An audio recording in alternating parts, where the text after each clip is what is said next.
Lens flare, weather balloons, optical illusions, swamp gas. 95% of all UFO sightings can be explained and quickly discredited.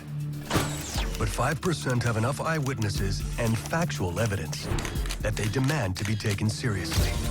Journalist Leslie Kane has been researching these cases for over 10 years, focusing on the most credible evidence and witnesses. I've worked with high-level officials, pilots, generals, and a former U.S. governor to show that there is a physical phenomenon that exists.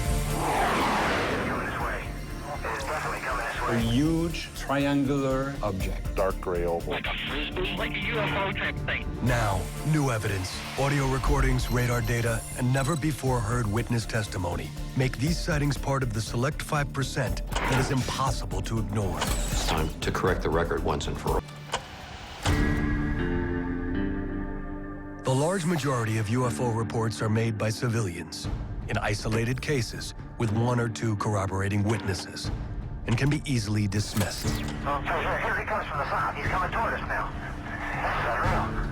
But when a sighting occurs over a nuclear-armed American military base at the height of the Cold War and is seen by 60 Air Force personnel for 45 minutes, it demands closer scrutiny.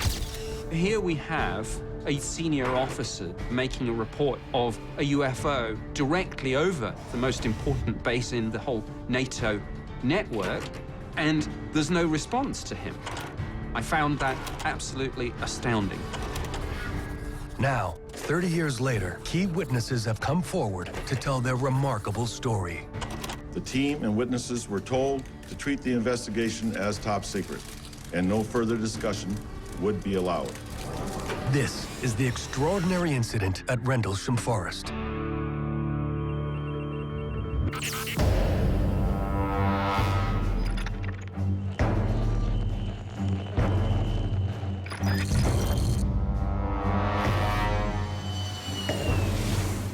My name is Colonel Charles Halt.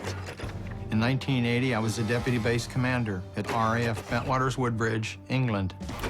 At that time, Bentwaters was the largest tactical fighter wing in the free world, and our mission as a key NATO installation was to be prepared should anything happen. Early in the morning of the 26th of December, I went in to collect the police blotters. That's the chronological list of what happened the previous 24 hours. And as I walked into the office, the on-duty desk sergeant started to laugh. He said, "Colonel, you're not going to believe this. Last night, 3 of our policemen were out in the forest chasing UFOs.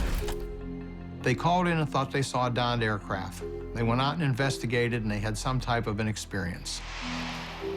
I said, "We'll put something into the blotter to the effect that they saw some lights, and we'll leave it at that for now." Halt plans for the UFO story to go away, despite growing rumors around the base about a strange craft seen in the woods on Christmas night. But within days, he is forced to act. 2 nights later, we were having the Christmas party, and we were just finishing the main course and getting ready for dessert when the on-duty flight lieutenant cornered the base commander and I and said, "We have to talk. The UFO is back." I was sure I could put this thing to rest. So I took my little pocket recorder, which I carried everywhere, an APN 27, which is a Geiger counter, and we went out into the forest. Late in the evening on December 27, 1980, Colonel Halt takes a team of 4 officers, including a flight commander and a disaster preparedness expert, out to the site where the alleged craft had landed 2 nights earlier. And lo and behold, I find half our security force out there. 5, 6, 7 vehicles, Jeeps, 6-passenger pickup trucks, and they're trying to light up the forest. Here I'm thinking, this is a public relations disaster just waiting to happen. So I tell them to knock it off, get as many people and things back to the base as they can. And with a little tape recorder, I took a small team into the forest to the alleged landing site. We found a small blast, what looks like a scrubbed up area here. We got very positive readings. See, is that here the center? Yes, it is. Halt and his team locate 3 indentations in the shape of a triangle at the alleged landing site. What kind of readings we getting? Anything? I was going to say 7 tenths. 7 tenths right here in the center? The radiation readings are 10 times the normal or background level. signaling that there is definitely more to the sighting than Holt had first allowed. We found rub marks on the trees facing the site and quite a few broken branches on the ground. And when we looked up, we noticed a break in the tree canopy above us. It was obvious something had come up through or down through the trees. As we're investigating, we also hear the barnyard animals, the cows and the chickens, sort of went into a frenzy for a short period of time and then got very silent. And then somebody suddenly notices a glowing red object on the far side of the forest. And I immediately turned my tape recorder back on. Where? Right at this position here, straight ahead, in between the tree. There it is again. Watch, straight ahead off my flash right there. There it is. Hey, I see it too. What is it? We don't know, sir. Yeah, it's a strange, small red light. Maybe a quarter to half mile, maybe further out. Let's move on to the edge of the clearing so I can get a better look at it. As Holt and his team race to get closer, the details of the object come into focus. It was oval. This was all reddish orange. And there were like pieces of molten metal dripping off it, and they were falling to the ground. It had a black-like center. This was solid black, and this would actually like blink, almost like an eye. It moved horizontally through the trees, about 4 to 6 feet off the ground, zigzagging, bobbing up and down a little bit, as though they were searching for something, and it definitely was under some type of intelligent control. Holt's description matches many other sightings of UFOs. Witnesses often report red orbs that dart and search as if under intelligent control. But for Holt and the other officers, their experience is about to become anything but typical. It appears that you may be moving a little bit this way. It's probably not has been. It's coming this way. It is definitely coming this way. There is no doubt about it. This is weird. We watched it for probably 2 or 3 minutes, and suddenly it silently exploded into 5 white objects, and everything disappeared. Well, this really puts us all but in shock. I'm thinking, I'm never going to be able to explain this. People will never believe this. This is just too bizarre.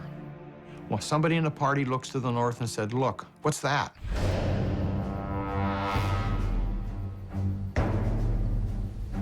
And we see 4 or 5 objects that are elliptical with multicolored lights, probably 3,000 or 4,000 feet in elevation, and they're moving at high speed with sharp angular movements.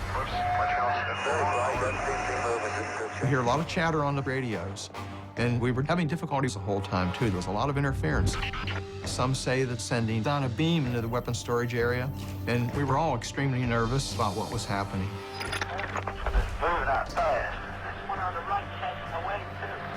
Yeah, both heading north. Here he comes from the south. He's coming toward us now.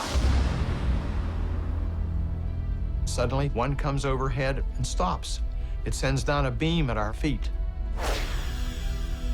When the beam came down, we stood perfectly still. I don't think anybody moved. Everybody just stood there in shock. And it's going through my mind, there has to be some type of a reason for this. Is this a communication? Is this a weapon? Is this a warning? What do we do now? Holt and his men are transfixed by the craft looming overhead. The sight is something unfamiliar to these trained military professionals. Never seen anything like it. And while we're standing there, just as suddenly as it appeared, click, it's gone. I'm thinking, there is no real explanation for all of this. Why did I get involved? This is not exactly career enhancing. Over 60 Air Force personnel are reported to have seen a UFO during the 2 nights that comprised the Rendlesham incident. According to witnesses, this really shook up the base. This was during the Cold War. This was a nuclear-armed outpost, and it was an incursion, a national security concern to both the British and the Americans. As the commanding officer on duty, Holt is required to report the events to his superiors, so he files a brief memo, hoping to put the matter to rest. Due to the base's location within England, the memo is forwarded to the British Ministry of Defense, which quickly concludes that the event is of no defense significance and closes the case. And it would remain that way for over a decade. My name's Nick Pope. I worked for the Ministry of Defense for 21 years, and for much of the early 90s, I ran their UFO project. My job was to investigate sightings and determine whether there was evidence of any potential threat to the United Kingdom. In 1994, Nick Pope instigates a cold case review of the Rendlesham Forest incident. One of the things that prompted me was the apparent lack of any formal response to Colonel Holt's report. Here was one of the most senior officers ever to go on the record, making a report of a UFO landing in close proximity to two of the most important bases in the whole NATO network, and there's no response to him. I found that absolutely astounding. Pope begins an exhaustive 3-year study, uncovering several key errors in the investigation, including a confusion over jurisdiction. The Rendlesham Forest incident involved the twin bases, Bentwaters and Woodbridge. Now, of course, these were United States Air Force bases, but on British soil. So there was total confusion about who was in charge. Another problem was that the landing site had not immediately been cordoned off. People were coming and going, contaminating the site. It should have been searched thoroughly with a metal detector. Soil samples should have been taken. This didn't happen. Years into his review, Pope uncovers one of the most critical failures of the original investigation. I was looking at the question of whether or not the UFO was tracked on radar. One of the witnesses said that for an instant there was an uncorrelated target that was hanging over the bases for about 2 or 3 sweeps of the radar, and then it disappeared. But when the Americans made the report to the UK, the date was wrong. So, of course, the Ministry of Defense were looking at the wrong night. And by the time we realized the error, the radar tape had been destroyed. The original investigation had been fatally flawed. But Pope would go further than simply detailing the failures of the original investigation. Soon he would encounter an eyewitness who came close enough to touch one of these remarkable craft and produce striking images of a landed UFO unlike any he had seen before. It was very clear to me that we did have solid evidence that an unidentified object or objects was operating over the UK. Just after Christmas in 1980, over 60 Air Force personnel witnessed what they describe as multiple unknown craft over the twin NATO bases Bentwaters and Woodbridge, England. The experience rattles the soldiers, including Deputy Base Commander Colonel Charles Holt. I'm thinking, I'm never going to be able to explain this. People will never believe this. This is just too bizarre. The sighting is never officially explained, leaving the witnesses to question what they believed they saw. Until a decade later, when Nick Pope, a British Ministry of Defense official in charge of UFO investigations, instigates a cold case review of the now infamous sightings. It was soon clear to me that the original investigation had been fatally flawed. Troubled by these failures, Pope takes his investigation deeper. In 1994, he interviews a man who would become a key witness in the case, Sergeant James Peniston, a senior American airman in charge of security. 2 days before Colonel Holt's sighting, Sergeant Peniston had also seen the UFO, and he and 2 other airmen had actually approached this object, and he got close enough to produce some spectacular drawings.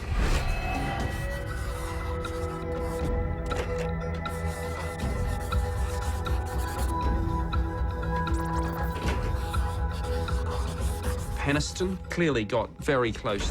See the essentially triangular shape here. And it's interesting to note that indentations were found at the landing site in the shape of a triangle.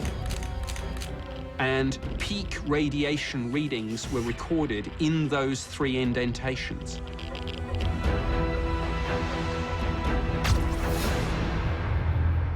As the 3 of us got closer to the craft, we started experiencing radio difficulties.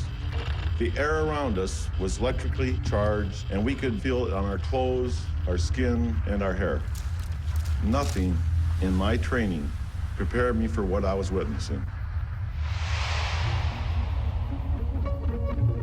Sergeant Peniston observed the craft for nearly 45 minutes.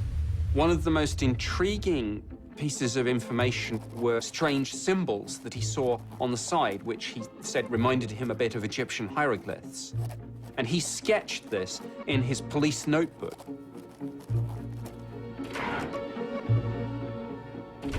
Many years after the incident, Sergeant Peniston decides to step out of the shadows and speak publicly about his sighting. Over 80 Air Force personnel, all trained observers, witnessed the takeoff. The team and witnesses were told to treat the investigation as top secret, and no further discussion would be allowed. I think in looking back at the Rendlesham Forest incident, it was very clear to me that we did have solid evidence of a compelling UFO case, that an unidentified object or objects was operating over the UK. The Rendlesham Forest incident is now considered one of the most conclusive UFO sightings in history and includes several archetypal characteristics seen in the most credible UFO cases. Triangular and disc-shaped craft that move silently and accelerate instantly to unknown speeds. It stands as a benchmark against which all other UFO cases can be measured. And when you add in all the cases that involve high-level military people, government officials, pilots, cases that have been officially investigated, you have a body of evidence that simply can't be ignored. Here's something very, very strange. But what happens when an entire city witnesses a UFO reported to be as large as 2 or 3 football fields? Was the shape of a boomerang. A large black object coming right towards us. Thought I was going to pass out. I was so enthralled in looking at this thing. And I said, that son of a bitch is a mile long. In 1997, thousands in Phoenix, Arizona witnessed an enormous craft. Do these lights belong to visitors from outer space? It was being blasted all over the television, so people were going outside of their houses and looking up in the sky. Now, new evidence is introduced in one of the most enduring UFO cases in history. All hell broke loose, basically, and we had a complete lockdown. Official explanations are dissected. The Air Force stated that flares were dropped around 10 p.m., but witness reports came in over an hour before the flares were dropped. So using that excuse makes a mockery out of what thousands of people said they saw. And a former governor reveals his startling admission. I knew more about the lights over Phoenix than I let on.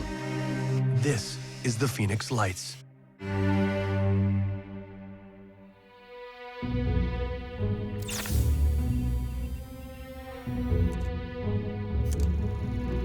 I'm Fife Symington, the former governor of Arizona, and in the spring of 1997, there was a very unusual event that occurred while I was the governor. I guess some people refer to it as the lights over Phoenix. It was Thursday night, March 13th, 1997, 8:30 p.m.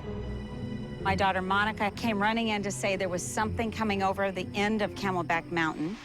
And so 4 of the kids got up, ran out, and I ran out with them. And I looked to the north. My wife and I saw 3 bright white lights in triangle formation coming right towards us. It had 5 big lights in front, and it was the shape of a boomerang. It was a solid craft, silent, very low to the ground. And the thing that took me was the size. Profoundly enormous, profoundly massive. I mean, we don't even have shopping centers this big. We stood and watched it come, and it floated directly over our house. And it was probably 5 to 6 minutes that we had full view of this. My wife and I, we just stared at each other.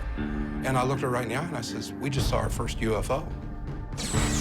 Do these lights belong to visitors from outer space? Hundreds of people across the valley think it's a distinct possibility. What is described as a giant, brightly lit boomerang soars through the air. No official explanation of those strange bright lights. That night, it was being blasted all over the radio, all over the television, so people were going outside of their houses and looking up in the sky, and it was being viewed by thousands of people across the valley.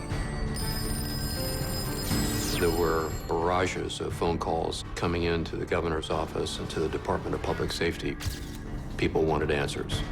So, of course, I was making my inquiries immediately to the head of the National Guard. And I had members of my staff calling Luke Air Force Base to find out if they were flying some exotic aircraft over the valley and not really getting any answers.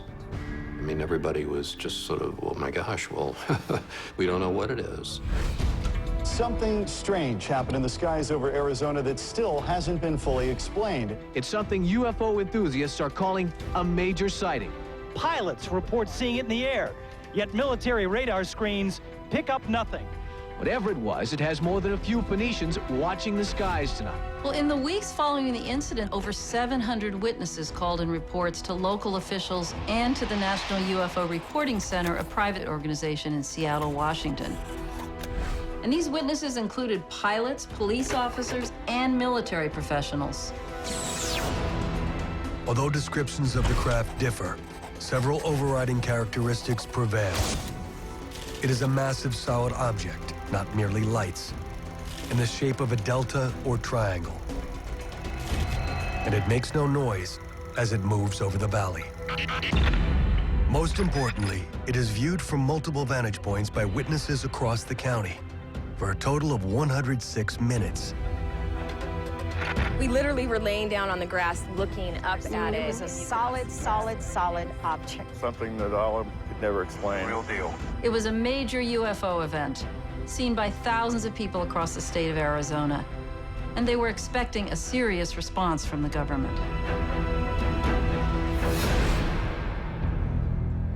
Well, you can imagine the building hysteria that was going on in our community about what really happened and what we were going to do about it. I'm going to order a full, investigation of this through DPS. We're going to make all the necessary inquiries, and we're going to get to the bottom of it. We're going to find out. I was probing, trying to get answers, but everybody was sort of denying that they saw it in official channels, which really had me perplexed. And Councilwoman Barwood really took the lead. She called Senator John McCain, and the senator was the first person to get something out of the Air Force.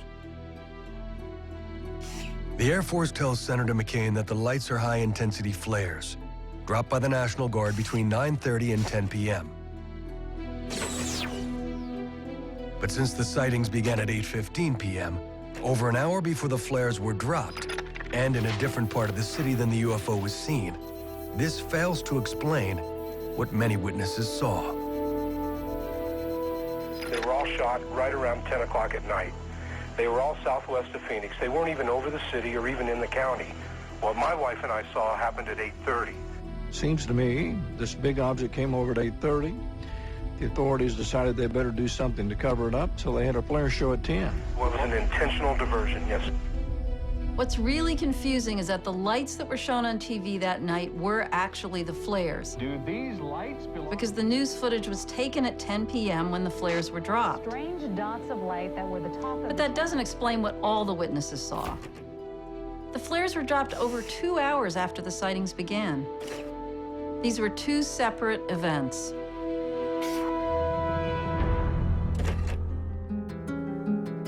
Casting further doubt on the Air Force's explanation is this never-before-heard recording of a call made by an airman at Luke Air Force Base to the National UFO Reporting Center early in the morning on March 14th. Apparently, we got a call from Prescott Valley Airport, a small airport north of us, reporting an object that had a near miss with a small Cessna. The call came up approximately 8:32 that they encountered something over Phoenix, Arizona, over the area of 7th Avenue and Indian School Road. They don't know what it was. According to the airmen, Luke Air Force Base launched two F-15s to investigate the incident shortly after 8:30 p.m. He spoke with one of the F-15 pilots after their return, describing him as visibly shaken. the command pilot of this particular flight. I've never seen this man scared.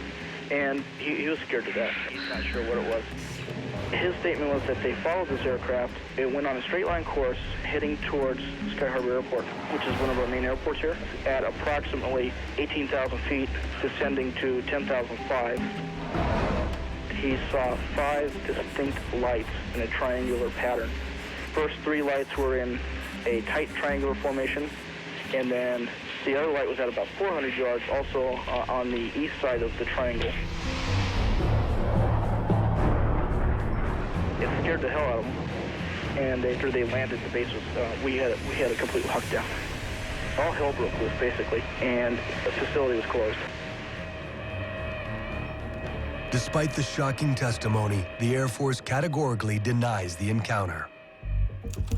But like the Rendlesham case before it, official attempts to dismiss the sightings are unsuccessful.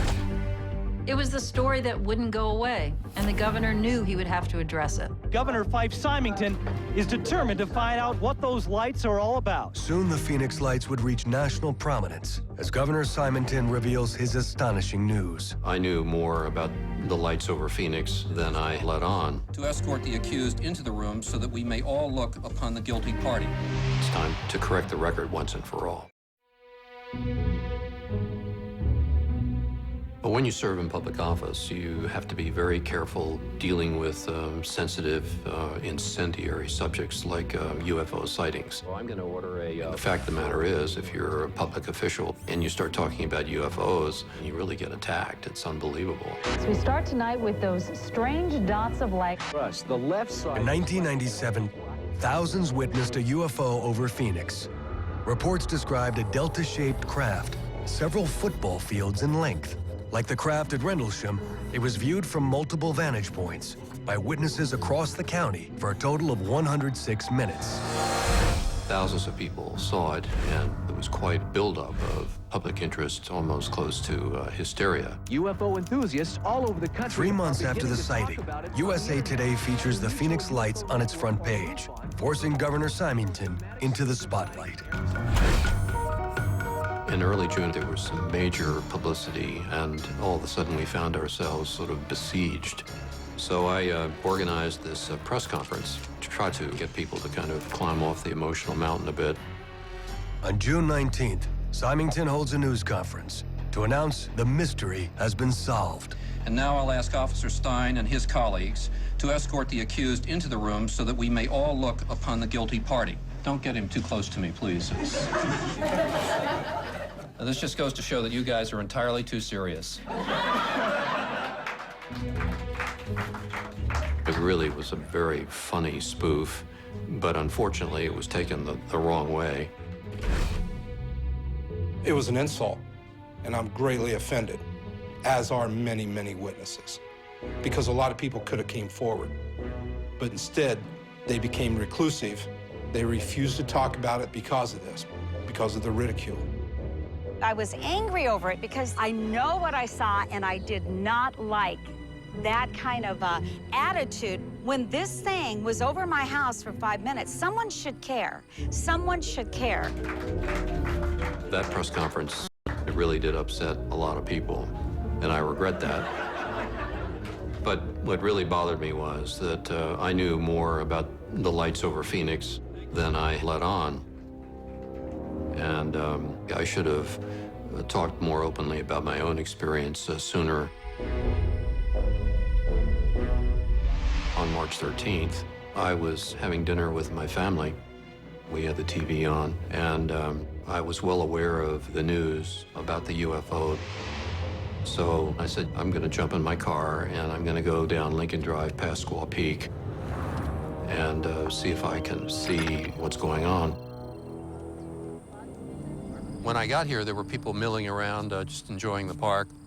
And I was here for probably 5 or 10 minutes, and somebody said, look at that, and out to the northwest, this great big, massive craft, probably around 3,000 or 4,000 feet, took out a whole chunk of the sky. And you could see other aircraft in the distance, but airplanes looked like little toothpicks compared to the size of this craft. And it came right at us, made not a sound, and just moved almost sort of gently and smoothly, not that fast. It just glided over Squaw Peak. And we had a magnificent view of it silhouetted. Governor Symington observes the object for nearly a minute before it speeds away across the valley. It just all of a sudden disappeared. You know, I served in the U.S. Air Force, and I've been flying all my adult life. And I've never seen anything like that before. It obviously had unbelievable aeronautical capabilities, something way beyond anything we have in our inventory, that's for sure. But I thought I best be quiet about it because I'm the governor, and if I go start talking about it, it's going to create more hysteria, and one should not lose sight of the fact that I had a state to run. Symington maintained his silence throughout his second term. But now, nearly 15 years later, the former governor draws lessons for all public officials. I think as far as government is concerned, we're sort of driven to always have an explanation for everything. And it's hard for government entities to say, you know, I don't know. You know, like we can't explain it and admit to complete vulnerability. And now I'll ask off. But I learned a hard lesson about this subject based on personal experience. Public officials need to be more open and more courageous in dealing with issues like this. We need to deal with it legitimately and objectively. And if we don't know what it was, then we should say, we don't know what it was. It's time to square up and do the right thing. The particulars of what was seen that March 1997 night are still avidly debated, and the Phoenix Lights case remains unsolved. But what is not in question is the case revealed an urgent need in UFO study, an official government process for receiving and investigating reports. As it stands now, for people in the United States, there is no official body for them to go to if some kind of event takes place, which they feel needs to be reported. And what's interesting is that in terms of the aviation community, the FAA has actually told its employees in its manual that if they see a UFO, they are not to tell the FAA about it. So they're actually saying right in their manual that we, the US government, do not want to hear anything about UFO sightings. Pilots and people in the aviation community in particular make excellent witnesses. But very often, when they see UFOs, they don't go on the record because they fear that their careers will suffer. And it's a real problem because it makes the case harder to report, and it really limits the available data on the phenomenon. Without an official agency collecting sightings, coupled with the ridicule surrounding reports, it is impossible to accurately record the frequency and magnitude of UFO activity. But particularly in the aviation community, this risks a grave safety hazard. If these unidentified flying objects are real, mid-air collisions with our aircraft could be catastrophic. Hey, David, this is from United Tower. Did you see a flying disc out by C-17? I have not seen anything, Sue. And if I did, I wouldn't admit to it. Less than a decade after the Phoenix Lights, these issues are brought to light with the alleged incursion of a UFO into one of America's busiest airports. Several pilots and United Airlines workers swear they saw one, a UFO. Definitely was not an airplane as we know it. Frivolous and sensationalistic UFO reports have exploded across the internet, making it more difficult than ever to weed out the credible from the questionable. In response, a handful of experts are applying rigorous investigative and scientific standards to evaluate evidence of this phenomenon. One of these is veteran journalist Leslie Kane. I've been looking into the UFO subject for about 10 years, always focused on the hardcore factual information. Radar evidence, the photographic evidence, the physical evidence that have been studied in laboratories, and not on more conspiracy-oriented material that's floating out in the culture and all over the internet. In January of 2007, I was struck by an amazing story that was on the front page of the Chicago Tribune. A number of employees of United Airlines witnessed a disc-shaped object. It looked like a metallic disc hovering over the United Airlines terminal, specifically over gate C-17. And this was at rush hour, a busy afternoon around 4:30. It was seen by a lot of people on the ground. It was seen by pilots, by crew members, by managers, by people that were moving planes around. It was estimated to be about 22 to 88 feet. And they said that it was hovering over gate C-17 for at least 5 minutes. And then the thing suddenly just shot up, directly up through the cloud bank above it and cut a crisp hole through it, very clean, like a cookie cutter. The witnesses, trained aviation professionals, were confounded by what they had seen. I've been at O'Hare for quite some time, and I'll tell you definitely it was not an airplane as we know it. The O'Hare case adds to the growing mountain of UFO data, echoing the common characteristics of earlier UFO sightings. It was a disc-shaped object that hovers silently and accelerates instantly to unknown speeds. But the most critical piece of evidence is yet to be revealed. Hey, Dave, it's just from United Tower. Hey, did you see a flying disc out by C-17? It was start soon. Several months after the incident, Kane obtains a copy of the control tower tapes, which includes a never-before-heard recording of a United Airlines supervisor calling in to report the sighting. Okay, I'm sorry. What can I do for you now? All right. I told Dave there was a disc flying outside above Charlie 17, and he thought it was pretty much high. But I'm not high and I'm not drinking. Yeah. Someone actually has a picture of it, so if you guys see it out there. A disc? Like a frisbee? Like a UFO type thing. Yeah, okay. Okay. Hey, I'll keep a peeled eye for that. All right, okay, thanks, bye. This is, very, very important evidence. It shows that there was something there. It was reported to the tower, but it was still treated like some kind of a joke. And I believe that that's at least partly due to the FAA policy of discouraging UFO reports. Even though this was in restricted airspace, a busy airport in the middle of rush hour, and nobody knew what this thing was going to do. I mean, this was a serious hazard. So the FAA initially didn't say anything. But once these tapes were released, they had to say something. Under public pressure, the FAA releases a cursory explanation 2 months after the sighting. Well, the first thing that the FAA told people was that this was some kind of light reflection off the bottom of the cloud bank. They said it was the airport lights can do funny things on the clouds. But the problem is the airport lights had not even been turned on yet. The second explanation that the FAA gave was that it was a weather phenomenon, most likely what is called a hole punch cloud. A hole punch cloud is a natural phenomenon that is caused by ice crystals falling from above a cloud down to a cloud bank below and melting a hole in the cloud. The problem is you have to have freezing temperatures for this to occur. Well, we know for a fact that it was too warm at O'Hare that day. The temperatures were not below freezing at the level of the cloud bank. So it is an absolute physical impossibility for that event to have been caused by a hole punch cloud. Ultimately, the O'Hare case and the FAA response to it are typical of how the U.S. government handles UFO sightings. First, they avoid having to talk about it at all, but if that becomes impossible, the authorities will just throw out whatever explanation they think might fit, whether it's plausible or not. And it's a real problem. This has happened countless times for decades. It's a standard operating procedure for cases like this. Despite the current situation, there was a period in U.S. history where open scientific study was encouraged. Sightings were actually welcomed by the government. For the past 3 years, a large number of perfectly sane and reliable people have been involved in this flying saucer business.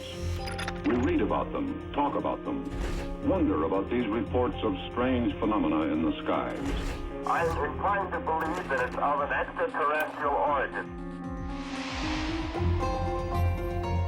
Back in the 50s and 60s, there were a lot of sightings that were being reported. There was a lot of coverage in the media, and officials could not figure out what was going on. And it was during the Cold War, so there was heightened concern in the general public about unexplained things in the sky. So the U.S. government set up an agency within the Air Force called Project Blue Book, and its purpose was to take reports from the public and to investigate cases. Project Blue Book officially launches in 1952, with its 5-person staff receiving over 1,500 reports in the first year alone. I was driving north on 101 highway at about 3 o'clock in the afternoon. I noticed a terrific blue flash at the nose of my airplane. I looked to my right, and there in the sky were 3 tubes of fluorescent light. And it went over me, practically right over my head. The object traveled in a straight line. I counted 8 of them, proceeding directly out to sea. And I began to hear a hissing, whistling sort of a sound. A beautiful, silvery, pink-tinged moonlight. Between 1952 and 1969, Blue Book receives over 12,000 UFO reports, nearly 800 of which are unresolved.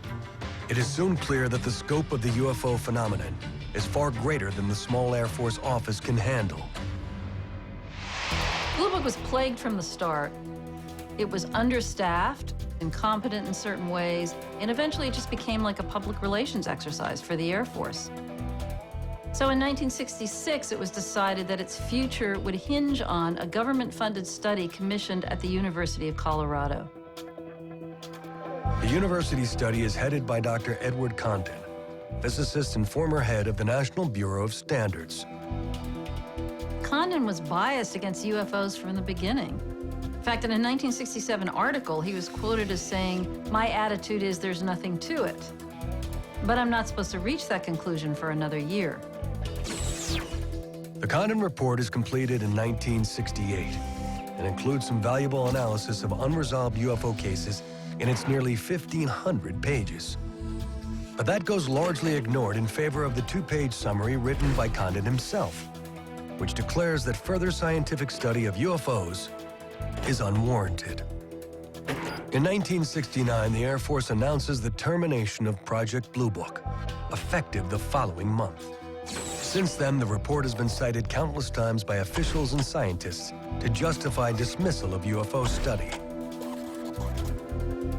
It's really a tragedy. I mean, this was the only official investigation by our government. When it closed, the golden age of UFO study in America was over.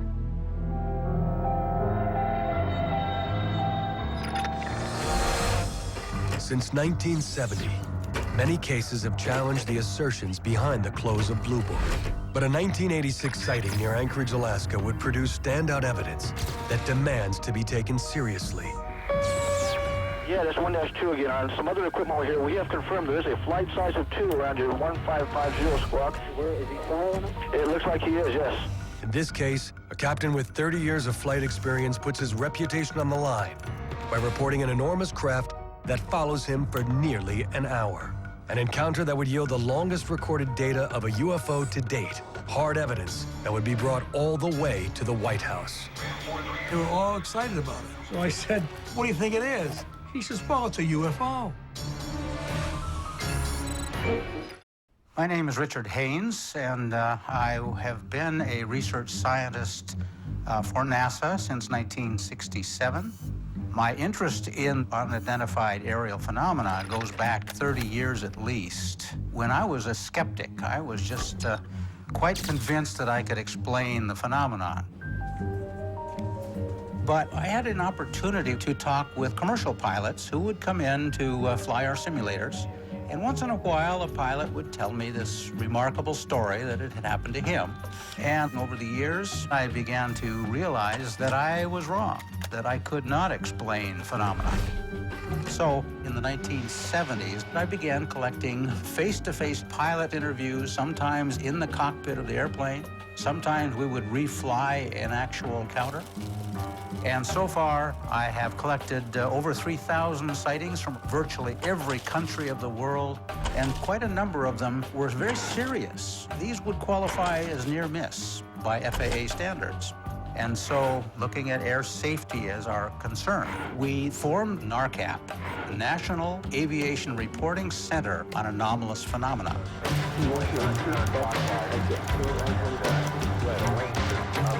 NARCAP is a reporting center for pilots and air traffic controllers who would like to make a report of their sightings in a completely confidential manner. This is very important because a lot of pilots are afraid for their careers. They believe that they will be ridiculed, and the implication is that if you see something in flight, you're not competent to fly the airplane, which is absurd. We've got to turn that situation around. Yeah, that's 1-2 again. On some other equipment over here, we have confirmed there is a flight size of 2 around your 1550 squawk. Where is he following? It looks like he is, yes. In 1986, NORCAP learns of a sighting near Anchorage, Alaska, that would become one of the best-known pilot cases on record. A key investigator on this case is former FAA Division Chief John Callahan. I was the division manager for the Accidents, Investigations, and Evaluation Division, FAA headquarters. The rule was if anything came up that was newsworthy or was an accident, we had to know before the smoke cleared. Sometime in January of '87, I received a call from the Alaskan region. Apparently a UFO had chased this Japanese 747 across the skies for like 31 minutes. Somehow the media found out about it, and now they want more information. They didn't know what to tell them. I said, tell them it's under investigation. I told them to package up all the data, the voice tapes, the computer tapes, the military tapes, and send them overnight delivery on the red-eye flight to the FAA Tech Center in Atlantic City. Callahan assembles a team of FAA analysts who synchronize the radar with the pilot's radio transmission. The result is recorded on this video by Chief Callahan and becomes an essential clue in unraveling the case. Here we go. Okay, Center, it's on 1628. We inside 2 traffic in front of us, 1 mile about.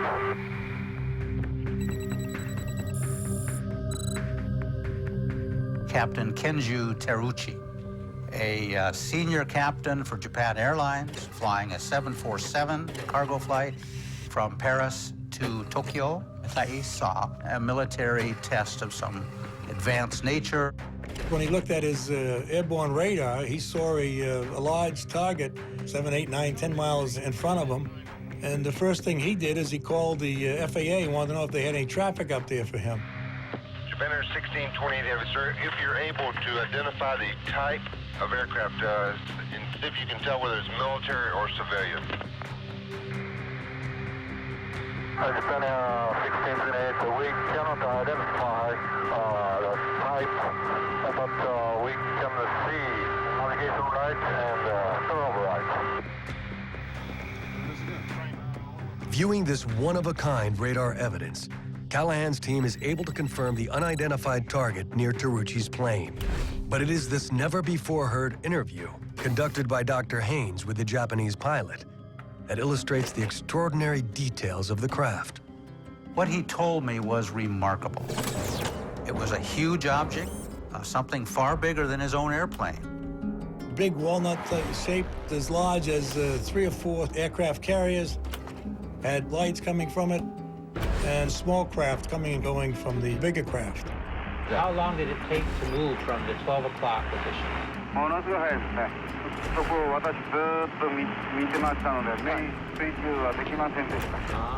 Captain Teruchi made no excuse for being afraid.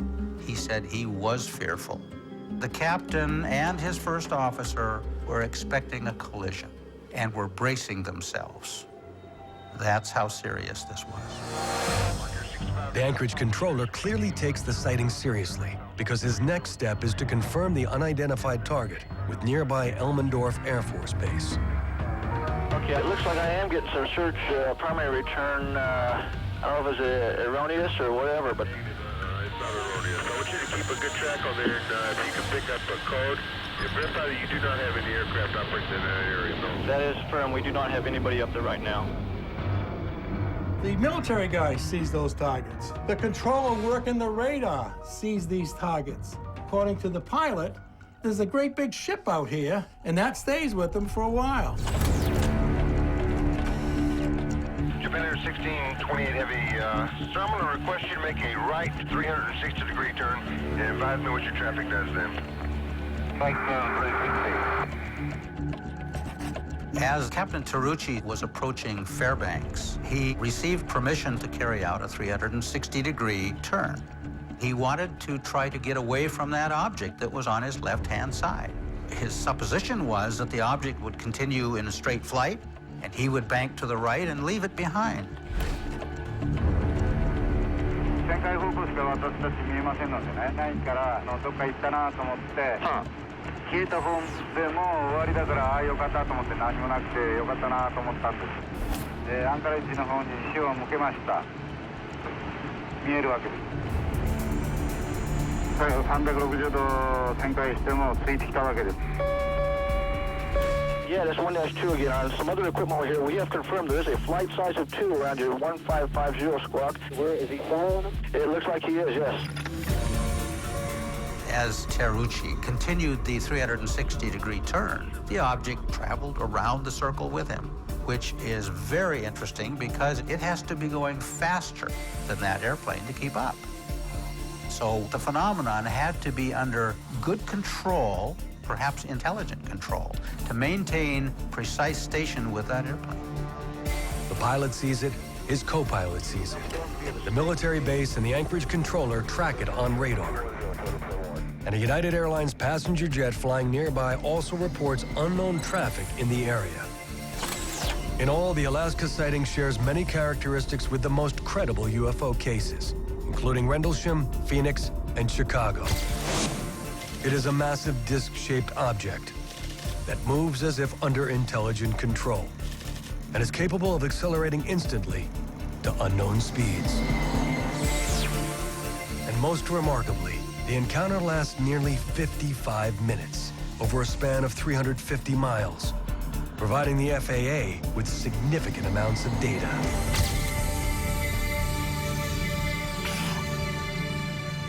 They had the analysts put together a chart that would explain every hit around the 747. And even a blind man could see there was a target there. But I'm thinking it's the stealth bomber. Figuring who believes in UFOs. When Callahan returns to Washington, a meeting is arranged with the White House scientific team to review the materials. There was 3 scientists from Reagan's staff. There was 3 guys that said they were with the CIA. And I played the tape 3 times for them. When the video got done, they were all excited about it. They're drooling. They can't wait to get their hands on all this data. This is the first time they ever had more than a few minutes of radar data to go through. And then the CIA guy, he steps forward and he says, this event, pointing to the TV monitor, never happened. We were never here. We're confiscating all this data, and you're all sworn to secrecy. So I said, what do you think it is? I'm still thinking it's the stealth bomber. He says, well, it's a UFO. 2 months after Callahan's meeting, the FAA releases an official explanation for the sighting, which, like the Phoenix and Chicago cases, seeks to explain away the phenomenon. They said it was a split beacon. It was a ghost target. It was ring around. It never happened. But the Japanese pilots do not see ghost targets. They don't see ring around. They don't see split beacons. We only see a dot or a slash on radar. You have to rely on the pilot telling you what's there. Captain Terrucci decides to go public with his encounter at great personal risk to his reputation. Because of his willingness to fill out the forms and be interviewed in great depth, Japan Airlines decided that he should no longer fly. And so Captain Terrucci was asked to fly a desk, as they say. This case illustrates what's at stake. Until the U.S. government changes its policy on UFO sightings, witnesses are always going to be afraid to come forward with critical and important evidence. This is how science progresses, is to allow people to openly and honestly describe what they're seeing. We're never going to get to the bottom of this phenomenon until we have an open disclosure.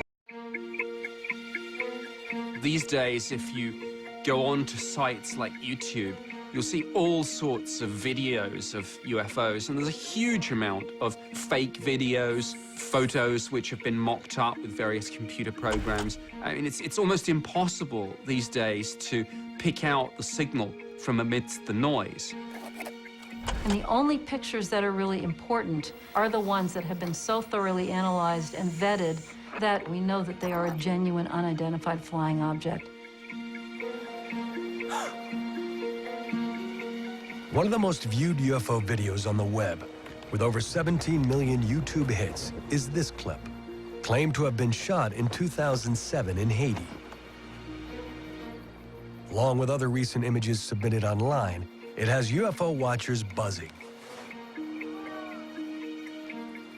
But with advances in special effects software, it is becoming more and more difficult to distinguish between real and faked images, making experts in the visual effects community a valuable voice on the subject.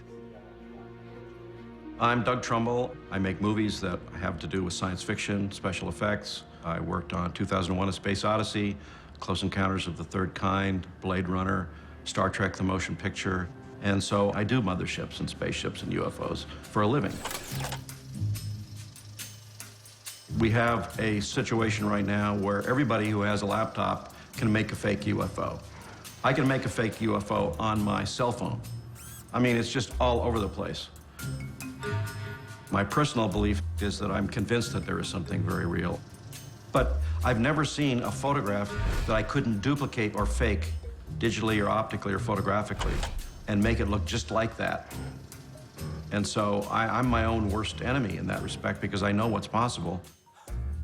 On break from his latest project, Trumbull shares his opinion on the authenticity of the 2007 Haiti video. I think it's really good. I don't buy it as a real UFO or UFOs, but I think it's a pretty well done special effect because they're doing very dynamic camera moves. They're matching the irregular movement of the camera to the movement of the object. They seem to have kind of aircraft-like ballistic trajectories, and it all kind of makes sense, like they're flying in formation. But there are a number of things happening here that kind of give away the illusion to a certain extent. Let me just freeze on this. You know, look at these two palm trees. They're identical. That frond, this frond, that frond, that frond. These are actually a photo composite of one palm tree put in two places. So it's really the same palm tree twice. That doesn't happen in nature. It's absolutely impossible. There's other things that happen, like when this thing goes through the trees, even though this seems to be an extremely bright light, it's not affecting these fronds at all.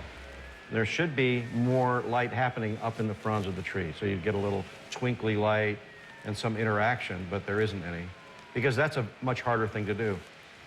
So, good job, but I don't buy it.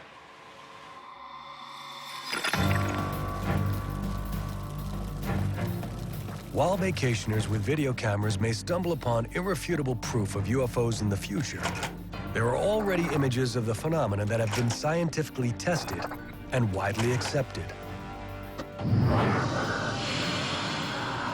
Des personnes affirment avoir vu longuement et à plusieurs reprises The Belgian sightings of the late 1980s and early 90s are some of the most widespread in history, with over 2,000 well-documented and researched reports by pilots, police, and military professionals. I thought this is an intrusion of our airspace.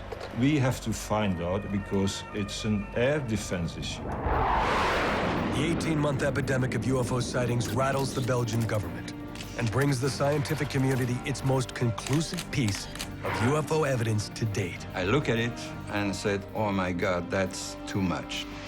My feeling at the time, I must admit, it was a fake. This is the Belgian wave.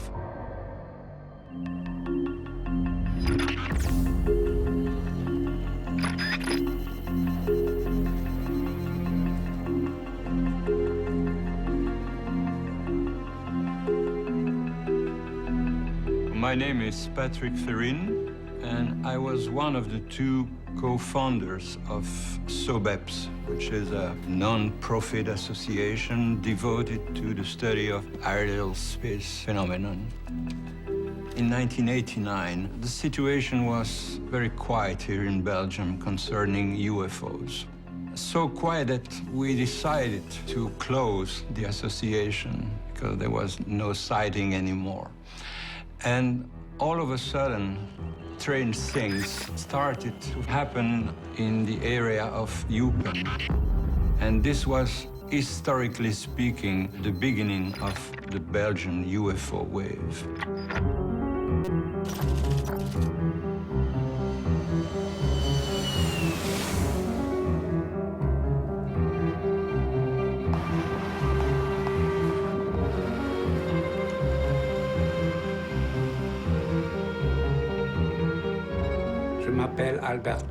My name is Albert Kreutz. On the evening of November 29th, 1989, I was the dispatcher at the Eupen police station.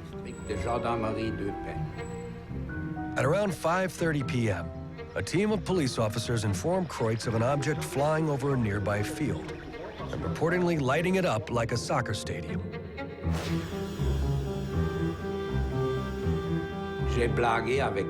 I joked with them, since it was the end of November, that it was St. Nicholas coming down. Then they screamed, "Look out your top floor window, and you'll see it."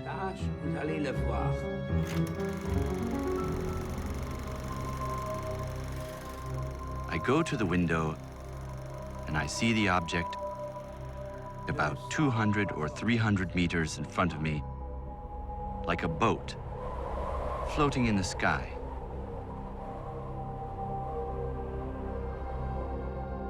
It was magnificent to see, and it made me think that we are not alone on this earth, in the universe. I found it beautiful.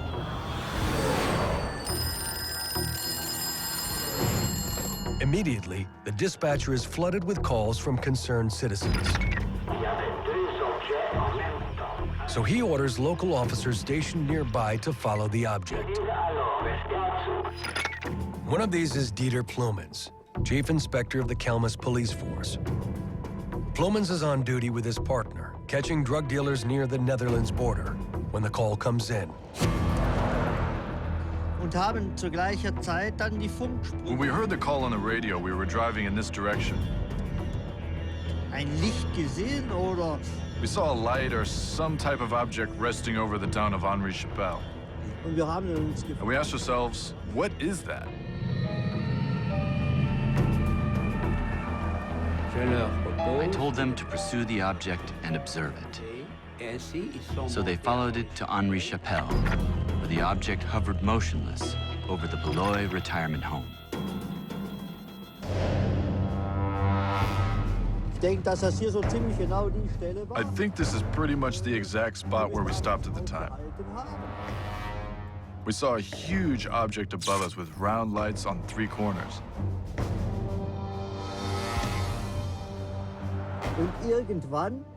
And at some point, a much smaller object flew out from behind. And it had a reddish blinking light that blinked in rhythm with the larger light. Plumens and his partner observe the objects for several minutes, and then suddenly the red orb is reeled back into the larger craft. The object then rose up and flew away.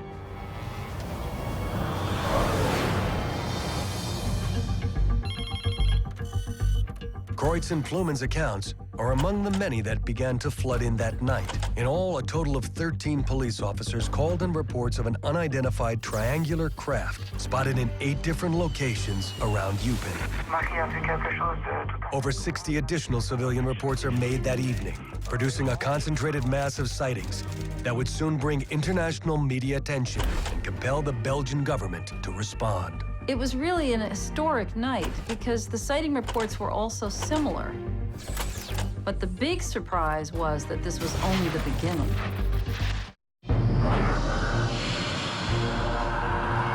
Les personnes affirment avoir vu longuement et à plusieurs reprises des objets volants et lumineux de forme triangulaire. Ils ont vu dans le ciel un phénomène étrange, un ovni. The day after November 29, it was a huge covering in the media. Résultat des interactions entre les forces cosmiques. It was on TV, it was in the newspaper, everywhere. And immediately we took our car and we went to Eupen to interview the people who saw it. Mon mari a vu quelque chose de tout à fait incroyable la nuit de lundi. Et il a vu un objet énorme avec d'immenses rayons lumineux qui l'a suivi pendant plusieurs minutes alors qu'il rentrait à la maison. Voilà, il n'ose pas en parler parce qu'il a peur qu'on se moque de lui, mais moi, je tiens quand même à vous en informer. We collected 150 different sightings from the same area, describing almost the same thing. Donc ça forme un triangle. Un triangle? Un triangle. Oui. A huge, triangular, dark object. Avec chaque extrémité, un grand feu blanc. C'est vraiment comme des phares d'atterrissage d'un avion, mais beaucoup plus fort. Et au milieu de celui-ci, un gros clignotant rouge. What is very interesting is that triangular object wasn't reported at the time in 1989. At the time, in ufology, people were speaking about flying saucers, discs, something like that, but not a triangular, dark-shaped object. This was new.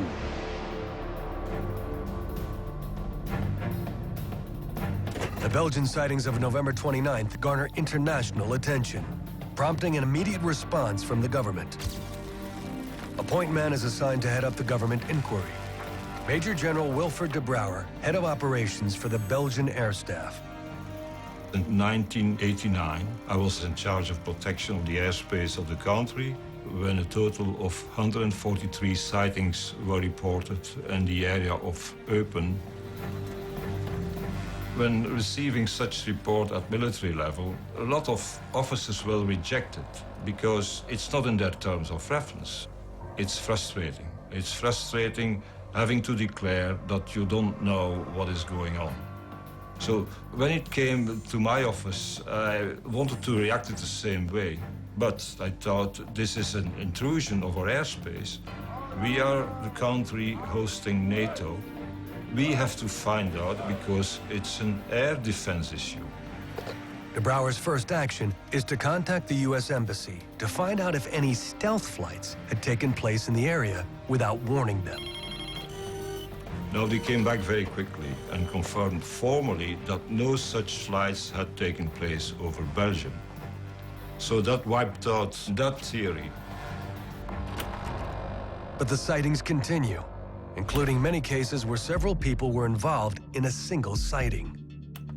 Police officers, military and government personnel, and an Air Force weather forecaster. Highly credible witnesses, all of them convinced that they saw something exceptional. One of the cases that most intrigues de Brouwer occurs just 2 weeks after the initial sightings, when several witnesses report a triangular-shaped craft near the rural town of Ernage. De Brouwer is particularly struck by the account of Colonel André Amand, a civil engineer who is also director of infrastructure for the Belgian Army. I was driving from my house, my wife by my side, to go pick up my son at the Gembloux train station. I noticed 3 yellow panels moving parallel with me beside the road. Under them was a pulsating red light. I did not understand what it was. My wife said it's probably just a plane. But I wanted to see it, so I slowed down. And the object stayed with my car. So I accelerated and slowed down 2 or 3 more times. And every time the UFO would catch up with me. Then the UFO traveled behind the Sarnège woods. So I turned left and stopped on a small hill in front of a farm. The UFO came out from behind the woods, over there. I saw a huge, bright white beacon come over until it was about 100 meters in front of us. You could hear traffic on the highway and a train going by about 1 kilometer away. But at no point could you hear any noise coming from this object only 100 meters in front of us. We observed it for 6 to 8 minutes. And then my wife says, "Andre, come on, get in the car. I don't like this." And at that point, the great white beacon retreats and it darts away to the southwest in about the time it takes to let out a breath. In my experience, that kind of acceleration requires a very large amount of energy that wouldn't be possible without materials that could superconduct at a low temperature. And today, 20 years later, I know one thing. There is no man-made object able to do what I saw that object do that day. Not then and still not now. It's impossible. Colonel Amman sends a report to the Ministry of Defense and is one of the many military professionals who convinces the Belgian government action was necessary. We decided to set up a procedure to launch, in the future, aircraft to try to identify these sightings, but on conditions. First of all, witnesses would report to the police. They would confirm the sighting, and then they would call a radar station which had the authority to scramble F-16s.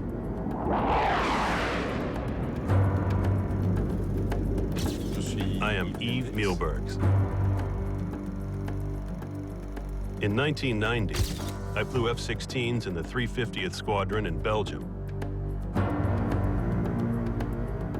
We had heard about the wave of UFOs, particularly in the regions of Liège and Eupen.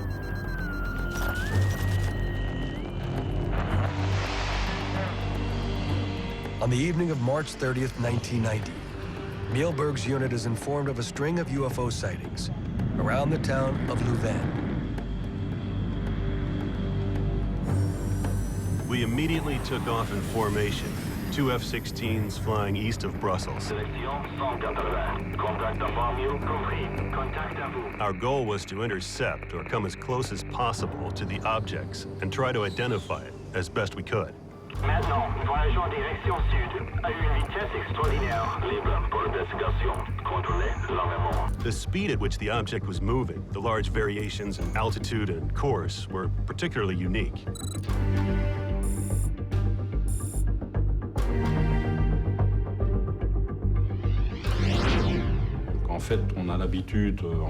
In air combat, we're used to seeing objects move very quickly.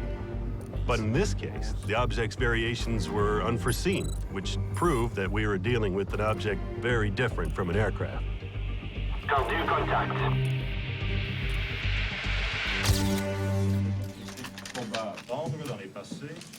Voilà, ici vous voyez le vecteur de l'objectif 300 degrés, vitesse 999.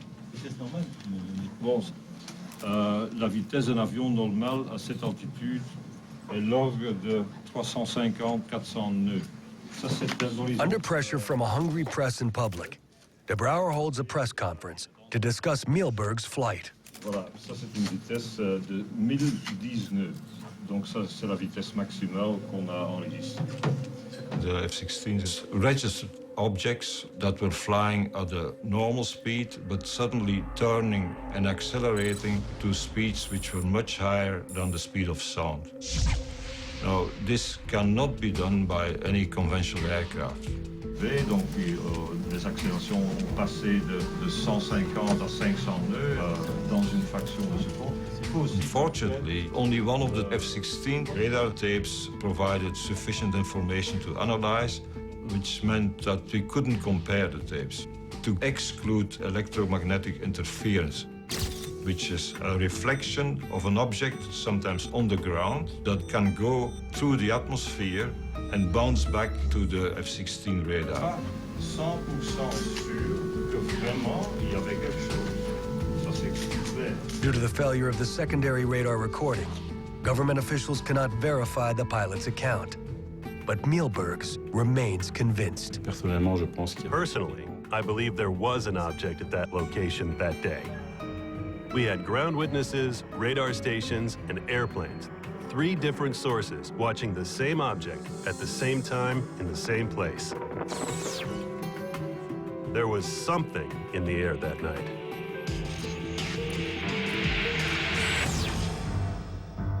The individual sightings of the Belgian wave are remarkable and impressed de Brouwer and other investigators with their legitimacy. But what they didn't have was something irrefutable, a piece of evidence that would bring this fully into the realm of science. On a spring evening in a village not far from where it all began, this evidence would finally arrive, and the results would be more than they had imagined. My feeling at the time, I must admit, it was a fake. More than a year after the Belgian wave began, UFO reports continue to flood the office of SOBEP's co-founder, Patrick Ferrin. For almost 18 months, we collected massive observations, and we met several hundred people. We collected something like 60 photographs of Unidentified flying things, and almost the same amount of video film. But unfortunately, they're all very bad. All you can see is small dots of lights on a dark background. But we were lucky to find one good picture. And this picture was taken in the small village of Petit Rechin, which is not that far from Eupen. The 4th of April 1990. At 10 o'clock in the evening, a girl was walking her dog in the garden, and she saw a very strange object. She came back in and told her boyfriend, "We have something strange here, can you come and have a look?"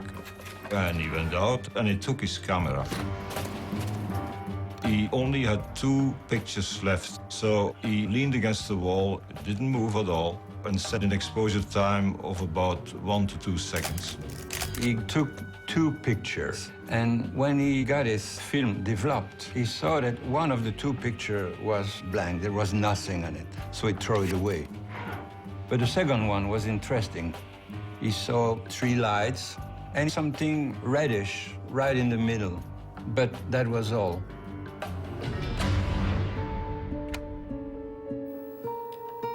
I received the original at the time. I looked at it and said, oh my God, that's too much. My feeling at the time, I must admit, it was a fake. So I built a small model, and I tried to reproduce what was on the slides. And I immediately understood that it was not a model. So we decided to see someone who was an expert in digital analysis, someone who had the right tools to detect and to prove it was a fake or not. The slide is put under an intensive year-long study by Professor Mark Ashewa, a nuclear physicist at the Royal Military Academy in Brussels. Professor Ashewa's analysis of the blue component of the slide showed that one side of the triangular object is perfectly in focus, but 2 other sides are blurred. This proves that there is an independent movement of the object. It was not a fake. The slide is further analyzed by scientists around the world, including Professor André Marion, a nuclear physicist at the University of Paris-Sud. Professor Marion discovered that there was a magnetic field around that object, because he observed a pattern like iron filings behave in a magnetic field. Professor Marion's findings trigger speculation that the craft may have moved using a magnetoplasma dynamic propulsion system, an electrically powered engine that uses a magnetic field to generate thrust. Such a system could also account for the lack of wind and noise reported by witnesses. In the history of UFO study, the Petit Rechin photograph stands out as one of the most convincing pieces of evidence of a sighting to date. Not only does it reinforce thousands of reports from across Belgium, but it reveals many shared attributes of the most credible UFO cases. It is a triangular craft that moves silently and accelerates instantly to unknown speeds. And what's interesting about the Belgian sightings is that we in the UK had a very similar wave of sightings 3 years afterwards. Many of the witnesses talk about a large triangular-shaped UFO with 3 lights on the underside of the craft and a larger, slightly dimmer light in the center. So it's clear that in both cases, governments are looking at this and are coming to the conclusion that we are dealing with a real phenomenon. The Belgian wave is remarkable not just for the sheer number of sightings, over 2,000, but for how well they were reported and officially investigated. It lasted for almost 18 months, and all of a sudden, everything stopped. Of the 2,000 reported cases, 650 were investigated, and out of the 650, 500 remain unexplained. The question remains open, what is it? And I don't know the answer, that's for sure. I can only say what it was not. It was no aircraft, no helicopter, no blimp, no Zeppelin, no ULM, no RPV, you just name it. The Belgian wave remains a mystery. And even now, 20 years later, witnesses are left with more questions than answers. I'm frustrated because after 20 years, no one has a valid explanation. Indeed, there were 2 objects in the sky. We have no other explanation. I had never seen such a flying object before that day or since then. And to this day, I still don't know what it was. Is it something extraterrestrial? Could be. I can only say what I saw.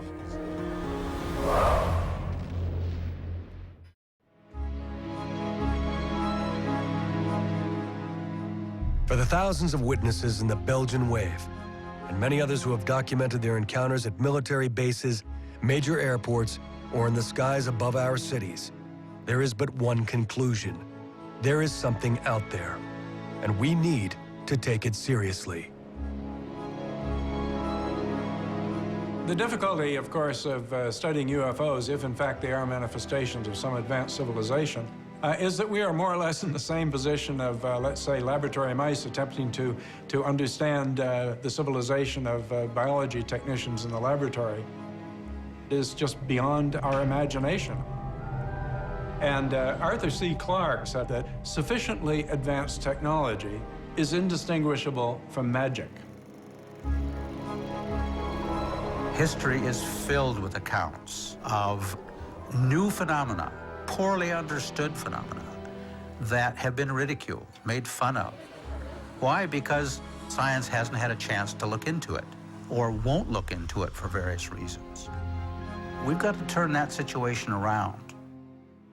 We have this propensity in our culture to ridicule UFO sightings. It's a problem, and we need to be more mature about it in this country. You know, it's not all aircraft lights and weather balloons and hoaxes. There is a genuine phenomenon here, something that the scientific community should want to look at. It should want to engage on this. I mean, potentially, it has incredible things to teach us. We have to keep in mind that our civilization is only about 40,000 years old, which is a blink in the lifetime of our galaxy. So we are babes in the woods. And with 200 billion stars, that adds up to an enormous number of planets, including, we now know, Earth-sized planets. So the potentiality for life out there does seem to be very great indeed. We have very, very sophisticated analytical techniques that are being used all over the universe now to look at planets, stars, nebulosities. But started asking myself, well, has anybody done a really sophisticated, technologically astute approach to photographing UFOs so that you could really get, you know, what I sometimes call the Zapruder film of UFO sightings? And the answer was no. So in that vacuum, I decided to undertake what has become kind of a hobby project for me. I've started applying very sophisticated digital motion controls and tracking technology that we use in special effects, some of which we developed during the making of Close Encounters, to try to photograph a UFO. Trumbull's project, known as UFOTOG, or UFO photography, uses precisely calibrated cameras and radio antennas to record images and data in the night sky. By simultaneously observing the same area from multiple vantage points, Trumbull's equipment can pinpoint the speed, trajectory, and altitude of any recorded object, and more accurately, determine if it is a conventional aircraft. My plan is to make imagery that would be scientifically valid and that could be scrutinized just like the Zapruder film, to where really good scientific photo-optical analysts could look at them and say, well, this is exactly what happened.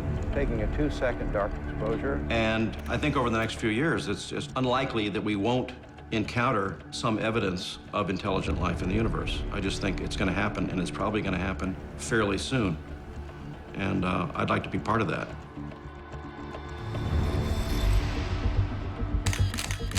It's really an exciting time to be involved with UFO research.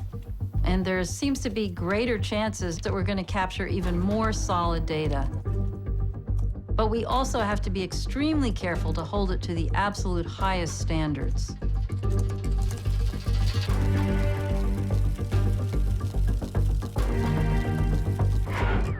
There was something there. Very small black object clockwise.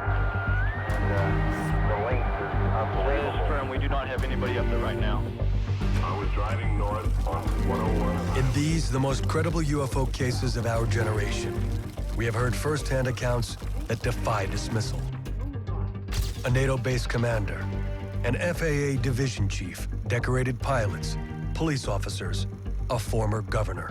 All have put their reputations on the line to deliver testimony that they at first were unwilling to accept. Together with the evidence collected, from radar data to photographs to never-before-heard audio recordings, these sightings present a case that cannot be ignored. It's the accumulation of overwhelming evidence from pilots, generals, government officials that prove, in my opinion, that we have an actual physical phenomenon that has not been explained. It's time to embrace this information and the new reports much more openly. The command pilot of those particular flights, he was scared to death. He's not sure what it was. Was the shape of a boomerang. Huge triangular object. As large as 3 or 4 aircraft carriers. And it came right at us, made not a sound. It definitely was under some type of intelligent control. It's coming this way. It is definitely coming this way. 3 tubes of fluorescent light. Dark gray oval. Like a UFO type thing. It looked like someone poked a hole in the clouds. It just all of a sudden disappeared. There's no doubt about it. This is weird.